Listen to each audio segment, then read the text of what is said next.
Pour les zones kangana zolela nanya komona coïncide ba kakezo beta kana zonganga nanya koyo kanga ya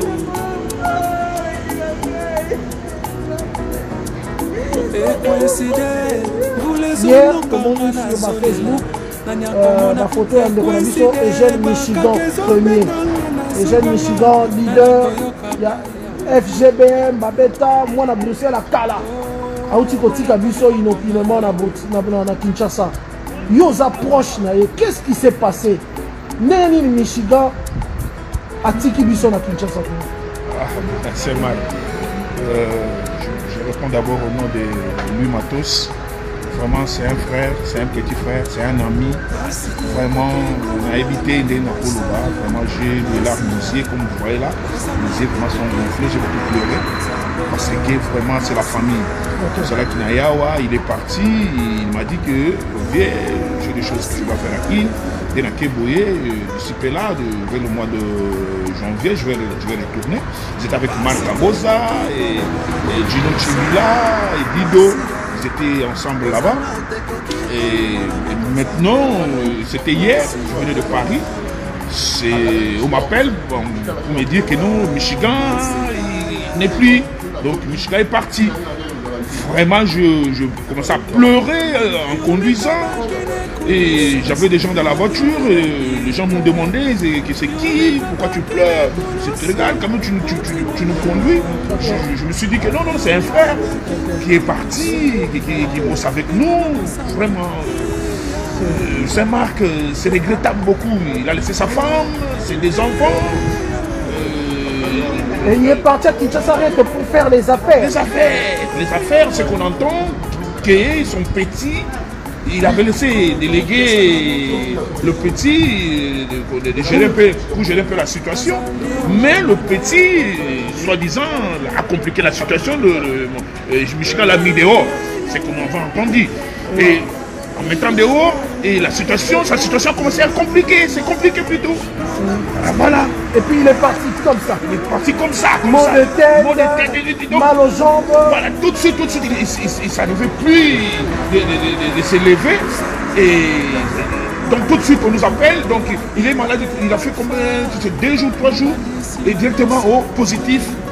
Il a quitté ici avec négatif de Covid. Là-bas, c'est positif. Je comprends rien, qu'est-ce qui se passe? C'est pas normal, Saint-Marc. C'est chaud. Et j'apprécie, voilà. J'apprécie dans mon thème. Voilà, Bruxelles, il faut le dire que en Belgique, la communauté, on a perdu quand même beaucoup de gens. Tout ça, en 2021, tu comprends en côté. Tu qui la France, frère Nabiso, Milor Sassa, Tiki Biso. Toki Nadou, aussi Kafouba à Tiki Biso, et directement Michigan premier. Tu retournes vraiment dans Nabiso, tu retournes dans grand sportif Nabiso Turbo, Maître Turbo. Petit Nao Michigan, qu'est-ce qui s'est arrivé Michigan premier à Kendaki pour n'a faire et Suki Boni? Problème ni Michigan premier. En tout cas, et ça on n'a pas fini pour le maman on a ta maître, maman on a maître. Merci. Voilà. Et ça on n'a pas fini pour le bas.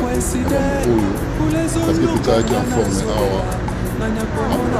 Nous avons la porte de bien que nous avons voyagé. Il faut attention à l'examen. Pour ça que nous avons l'examen, nous avons un papier Kitoko est négatif. Donc à voyager petit Toko. Il y a comme une mboka kuna. Après 3-4 jours, pas bien absolu côté non. Banina no hemorroïde, ils ont bimaye, nanzoto, donc tiki hemorroïde, donc pour respirer bien té, donc pour soula, banini tout ça. Mais ils a passé. OK. Moi bino bataki ça, bande na biso, la famille na biso. Bolonga mité ma bé au besoin nango. Dans la poto awa to ya ko luka, soki muta jui ado sala, ils a pona on est en famille. Il y a teki aussi ça idée à m'quitter bolongoli na mokili mbala moko brusquement. Mais yo petit na ngai,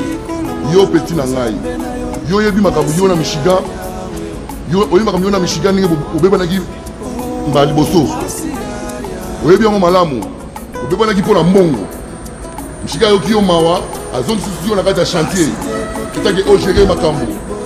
Mais lelo yo kaka moto oyo ozwi Michigan okoti na mpona ngai eza yo donc okoti Michigan eza mabele. Et puis, il y a l'hôpital, il y a l'hôtelier. Il dit bon, Michel a compris, il y a Malembe, ok, il y a yo. Pour éviter, nous t'avons dit non, vous savez qui? Vous restez là, mais petit yo les qui nous embêtent. Petit nangayo les qui nous embêtent. Tu vas voir la barumbu. La micho barumbu c'est la maman na matanga. Barumbu c'est la maman na matanga. Pour voir la petit on a fait un grand sportif. Nous à chaque fois qu'on voyage, à comme on a la salle, nous tout est terminé à Barumbu. Voilà. Ou bien la personne à Kinshasa. Voilà. Même la ligne voilà. Donc c'est un grand sportif. Grand courageux. Et puis grand courageux. Petit Nanga Eugène. Michigan premier. Zoua fort. Zoua. Non, c'est bon. Voilà. Même sur Pitchen, un petit mot en Loba. Pitchen, nouvelle ou un Le président du groupe. En tant que président du groupe, on a un petit nanga ya Casamar ya mabili nga mona lingwana. Ye ala mona ya Barumbu. Bana lobiti lelo. Donc dans l'alité, on a digérer en côté. On a digérer en côté, mais malgré tout, Corona, dans le monde entier. Quoi. Donc, je suis exaté. Tout ça, là, il est fort. Tout ça, là.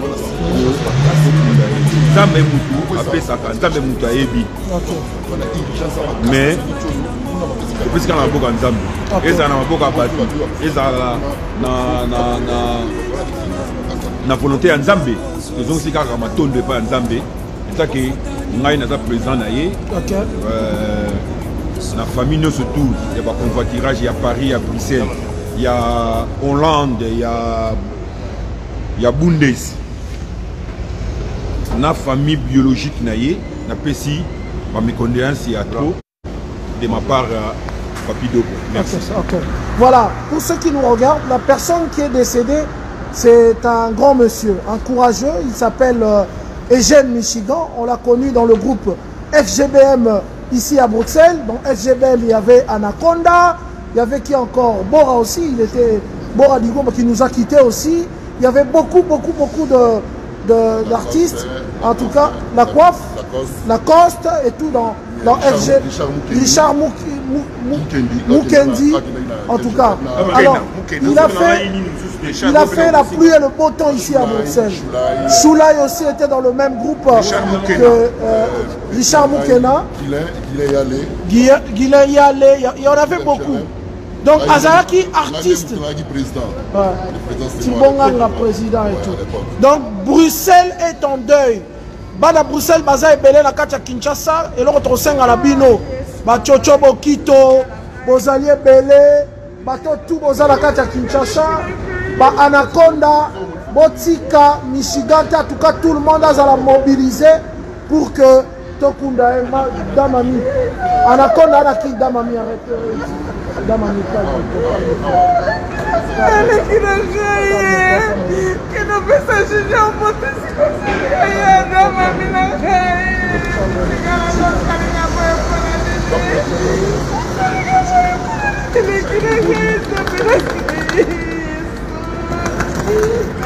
na photo na téléphone na la sabatu batwaze belé banya ba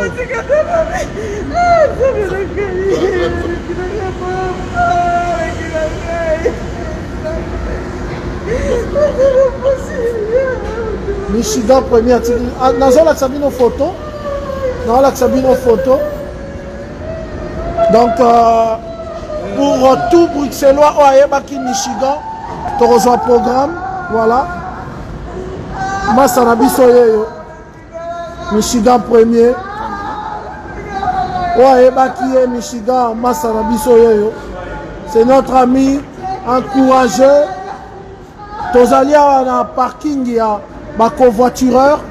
Bozomona tala ba mituka nyonso ke telemi. Tous les covoitureurs sont tristes. Aza général ya ba covoitureur en tout cas awa. C'est un grand ici na terrain ba covoitureur. Il n'y a pas seulement des Congolais, il y a aussi d'autres nationalités. Tozala ba vient na biso baza kuna. Tout le covoiturage est triste. Tozala vient na biso. Tala vient na bango. Salut mon vieux. Salut. Michiga atiki biso moi un message. Eza mawa mingi pona komanke frère na biso na mokolo lelo. Eza mbeya komisama pona Michigan. Na motema eza kosenye toza kokoka même pas. Na komisi Nzambe. Nzambe oza mozalisa likolo na se. Oyo nyonso osalaka ya mabe ezalaka te. Molimo ya Michigan epema na kimia. Maloba kutu eza lisusu. Atiki bana na ye, bana mike, bakoki même pas 5 ans.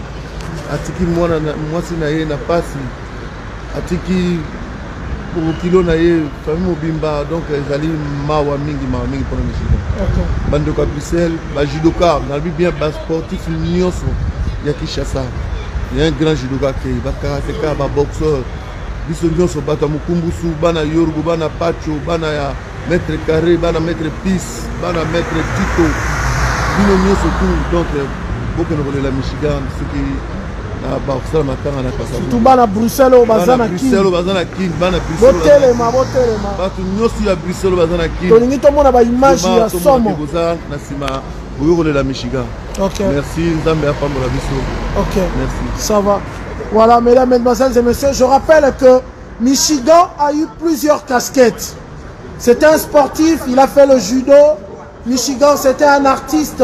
Il a évolué avec des artistes comme de Anaconda, de Shulai, de Lacoste. Ici à Bruxelles aussi, il a beaucoup fait. Et il était aussi homme d'affaires. Et aujourd'hui, il est dans le covoiturage. Malheureusement, en tout cas, beaucoup de gens qui ont déjà voyagé ici au covoiturage, si je montre la photo, on connaît bien la personne. Donc c'est vraiment une nouvelle triste ici. C'est un jeune très connu, je dis bien très connu du milieu bruxellois. En tout cas, tous les Bruxellois à Kinshasa, j'espère que vous allez faire quelque chose. Il y a nos amis qui nous viennent de France qui sont là aussi. Bonjour. Balobi, message monsieur Ndeni kuna na terrain, na chapelle et tout, il y a Michigan. Paix à son âme, nous sommes vraiment beaucoup touchés. Voilà. Nous étions ensemble au début du mois de décembre. Voilà. Il nous a dit qu'il partait au Congo pour ses affaires privées. Et il s'est dit des bonnes choses. Il croyait qu'il allait venir. Malheureusement, la mort l'a chopé à partir du pays. Paix à son âme, du courage à sa famille biologique. Nous, c'est copains du boulot ici au convoiturage au niveau de Bruxelles, la gare de Midi. Nous pleurons ensemble avec sa famille, sa femme et ses enfants. Nous sommes vraiment touchés au plus profond de nos cœurs. Que Dieu nous fortifie, Dieu fortifie tous ceux qui l'ont connu. Moi, je l'ai connu depuis Kikwit. On était tous ensemble à l'internat. Voilà. C'est un ami vraiment d'enfance. On a joué ensemble à Infra Missile à Kikwit. On a eu des bons moments ensemble. Ici en Europe, on travaille ensemble. Aujourd'hui, il est parti. Vraiment, je manque des mots. J'encourage sa femme. C'est pas facile. C'est un jeune comme nous.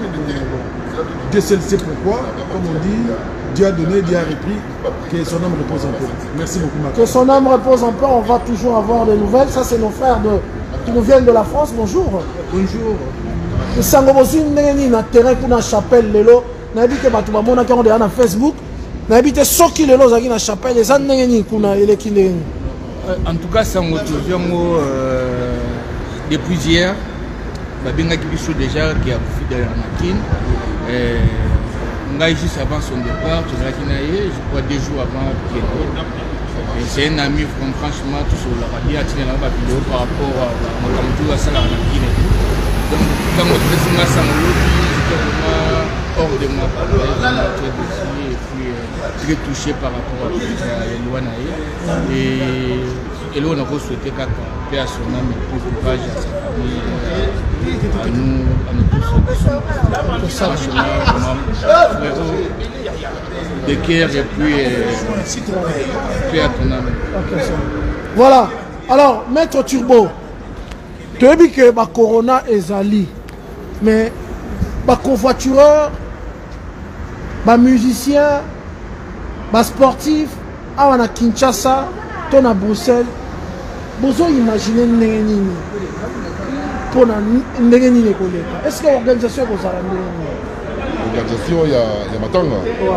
Mais non, on a un petit nabisso.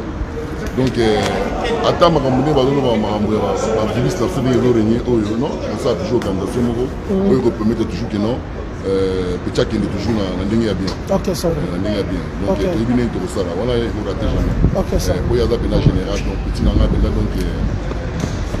Yamabé. Voilà, ok. Voilà. Oh là là là là là là, ça me fait très mal. Je suis avec mon frère Marc Kaboza, qui était témoin, qui a vu Michigan.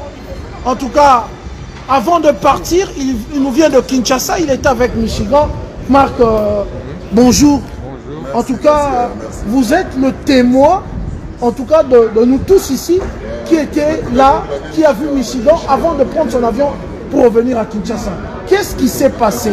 Comment était-il, Michigan? J'étais avec Kinshasa, vous avez vu les vidéos. On a fait une ou deux sorties, on est parti manger. Mais il était malade, il était malade, il avait un peu de fièvre, il avait des symptômes du corona. Et on l'a conseillé de rentrer, il a avancé son voyage, il devait voyager avec moi le 2. Mais malheureusement, on est parti à INRB à Kinshasa faire nos tests. Et il s'est avéré qu'il était positif, donc il ne pouvait pas monter dans l'avion. Et 2 jours après, il a été hospitalisé. Et hier, nous avons appris voilà. Mais effectivement, il était malade. Il était malade. Il n'était vraiment pas bien. Oh là là. Mais maintenant, vous allez vous organiser comment? Maintenant, justement, à la réunion ici, on est en train de chercher des solutions pour faire pour s'organiser, pour aider la famille, le deuil. D'ici la fin de journée, on aura une décision. Ok, ça va. Merci en tout cas. Je rappelle à tous ceux qui sont bruxellois et qui sont à Kinshasa, qui ont connu Michigan. À Kinshasa, en fait, le contact de Michigan, c'était qui? Pour que les gens puissent le contacter et savoir qu'est-ce qu'ils doivent faire. À Kinshasa, pour l'instant, on a un collègue qui s'appelle Dido. Dido. Donc, il est à Kinshasa, pour le moment, c'est lui la personne de contact. Ah ouais, Dido. Le petit Dido. Ouais. C'est lui la personne de contact à Kinshasa si vous voulez faire un don ou faire quoi que ce soit. Ok, ça va. Donc, il y a Dido à Kinshasa. Tous ceux qui connaissent Dido de covoiturage, il est à Kinshasa. Donc merci.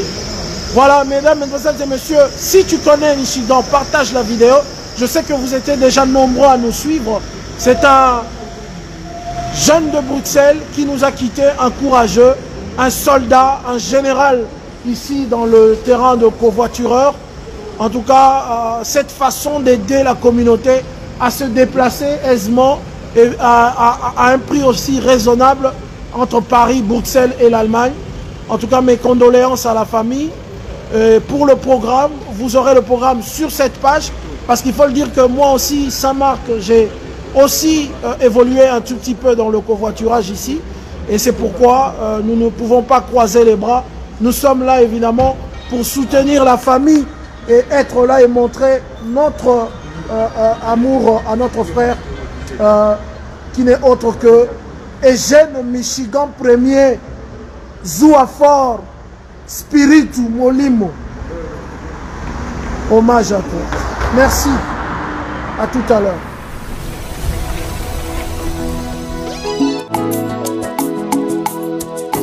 Et coïncide pour les zones kangana zolela nanya komona et coïncide bakakezo beta nana zoganga nanya koyo kanga yawe.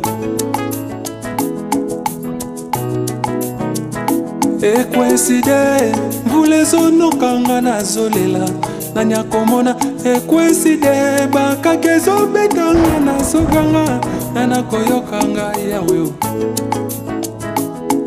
Oh, nanya koyo kanga yawe.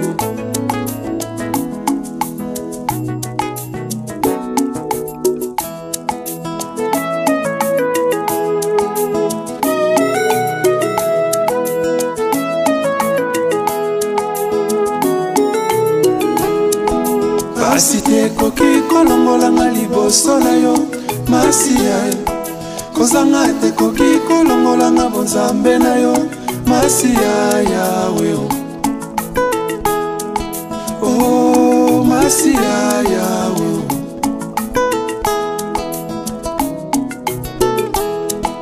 pasi te koki kolongolanga liboso na yo masiya kozanga te koki kolongolanga bonzambe na yo masiya yawe oh masiya yawe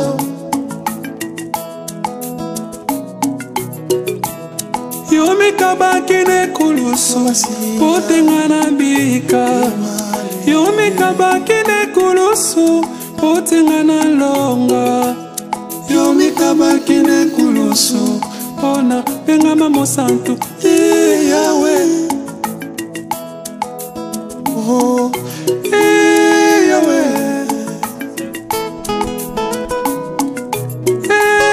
yawe koloko pesanga mokongo teo nazali mwana na yo papa yawe aleluya yawe motema mobimba mala monzela yo papa yango natalelaka yo ye oyo nde eyano nanga yo nde manuele kozana maloba ya bomoi yo mpe alfa mobandisi na nyonso yo mpe omega ye mosukisi na nyonso